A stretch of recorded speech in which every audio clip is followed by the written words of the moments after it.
Урматтуу министр, жооп берип койсоңуз сиз докладчик. 16 сентябрь 2019 жылдын номер 476 токтом өкмөтүнүн. Бул мыйзамды кезексиз тартипте каралсын деп атат. Себеби как не отложено. Себебин түшүндүрүп берип койсоңуздар. Ал кимдин коркунушу?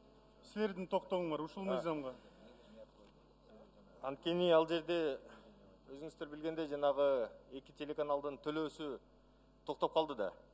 Аларга акча берүү арендасына биринчи каналдын акча табуу мүмкүнчүлүгү да токтоп калды да. Ошондуктан 2023 жылга чейин жылдырып, анан буну баягы тез аранын ичинде карап берүүңүздөрдү өтүнгү келет да. Анда эмне себептен биз мына жарым жылдан кийин карап атабыз? Кезексиз. Азыр эмне болду төлөмдөр? Жаңы жылдан кийин. Азырынча карыз болуп турат биринчи каналда. Кезексиздин аныктамасын расмий кат менен жөнөтсөңөр, силер белгилешиңер керек. Экинчи маселе. Биз комитеттин чечиминен бул мыйзамды четке кагылсын деп Жогорку Кеңештен суранып жатабыз. Бул мыйзам туура эмес мыйзам. Процедуралар бузулуп келген.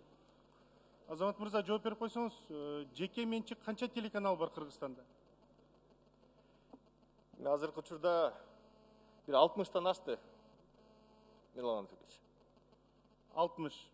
Бул жеке ишкерликке киреби? Ооба, алар реклама аркылуу акча табышып атат да.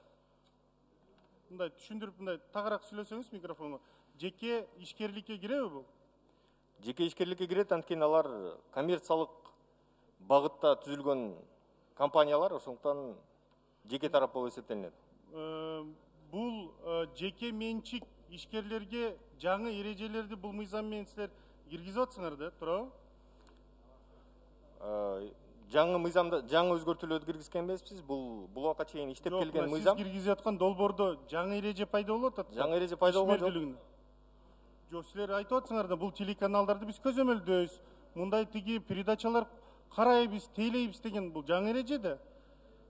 Буга чейин бул карасаңыз долбооруңузду. Жок, түшүнүп атам. Буга чейин бул статья бар эле мыйзамда. Анан биз кичине формасын өзгөртүп атабыз. Жана адеп бул эрежелерди тастыктап атат да, туурабы?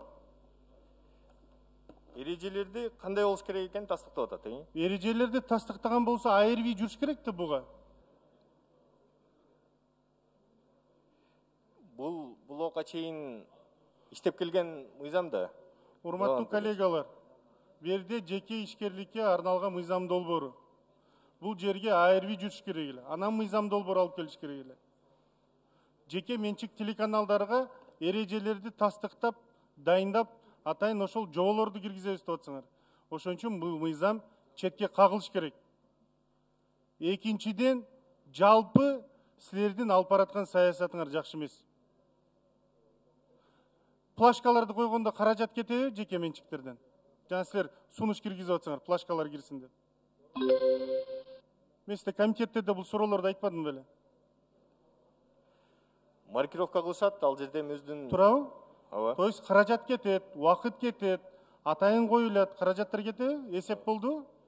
Ну анда айырбый жүрүш керек да. Мен анда 15 секунд кошуп берип коесузбу? 15 секунд.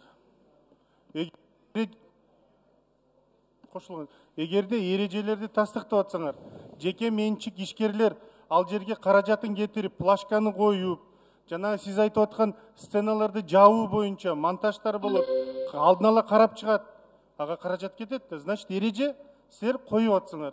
Анда айырбый жүрүш керек бул мыйзамга. Айырбый ченемдик.